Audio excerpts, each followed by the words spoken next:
Once you see this being passed around in the morning, you think it's a beer. Yeah. You know, it's visually appealing, but yet it's coffee.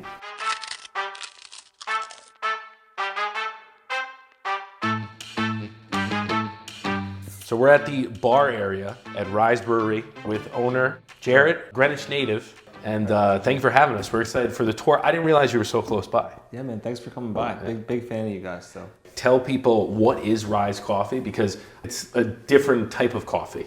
We were the pioneers of nitro coffee. Yeah. My two co-founders, Justin Weinstein, Grant Gajewski, all Greenwich natives. We all grew up together. And we were in New York City and we were just looking for a better cup of coffee than existed. You know, I think at that point in time, coffee kind of reminded me of like The Simpsons, and it was like Duff beer and everything was just coffee.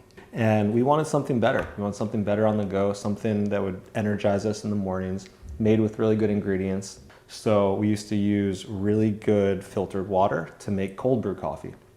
Cold brew exploded in New York City. So then from there, we said, let's put this cold brew in a keg.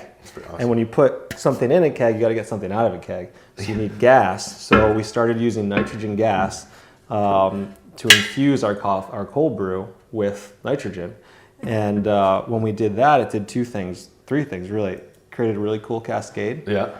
It preserved our coffee because there's no oxygen in here. So our coffee lasted longer. The flavor was, the rich flavor lasted longer. And then thirdly, it created like a creamy taste without adding any cream, similar to a Guinness. We literally started walking around New York City and Brooklyn with this mini keg, hopping into restaurants, bars, offices, whatever it took to start brewing and sharing this coffee, because it was the best coffee experience we'd ever had in our lives. Were people receptive, or were they like confused? They're like, you're walking in with a beer to my restaurant? You know, we launched at a restaurant in Brooklyn called Colony, and they loved it. And they're like, okay, how much does this cost? And at that point in time, we were creating a market, so we had no idea. We're like, how much would you pay for this? And eventually we're just like, let's launch it on tap. We'll figure out the business model together. We launched a couple of cafes in New York City. We started brewing in my co-founder's garage to kind of expand. And then from that point on, it really kept growing and growing and growing. And all right, so I guess, where do you want to start? You want to do a little tour of the space? Let's walk around the space. All right, awesome. So we started with this tank right here, and then eventually we got into this tank, and we used to brew with both tanks as we were canning. Got it.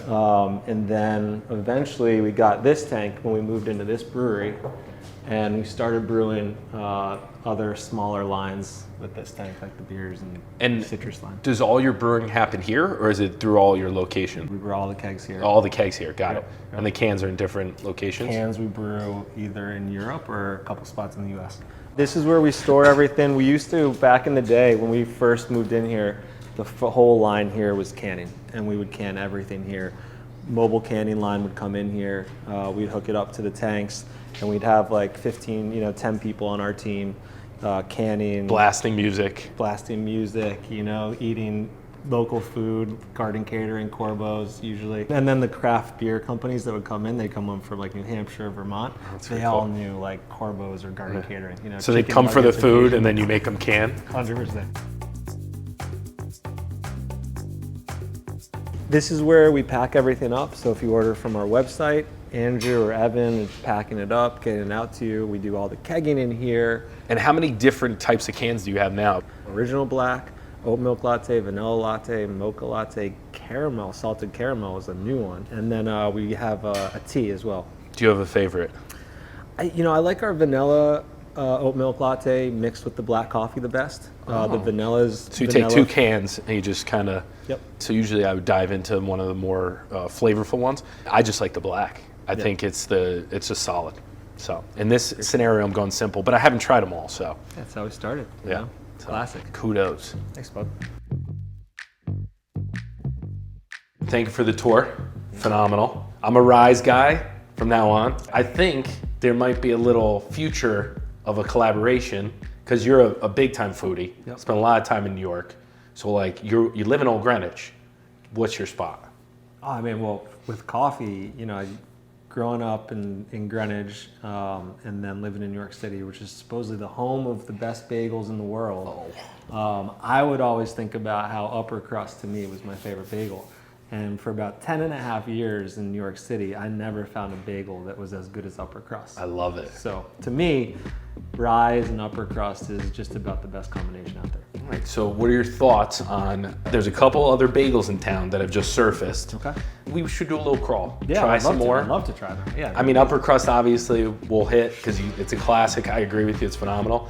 And we should put people on notice that Greenwich has some phenomenal bagels. I'm in. I'm all in.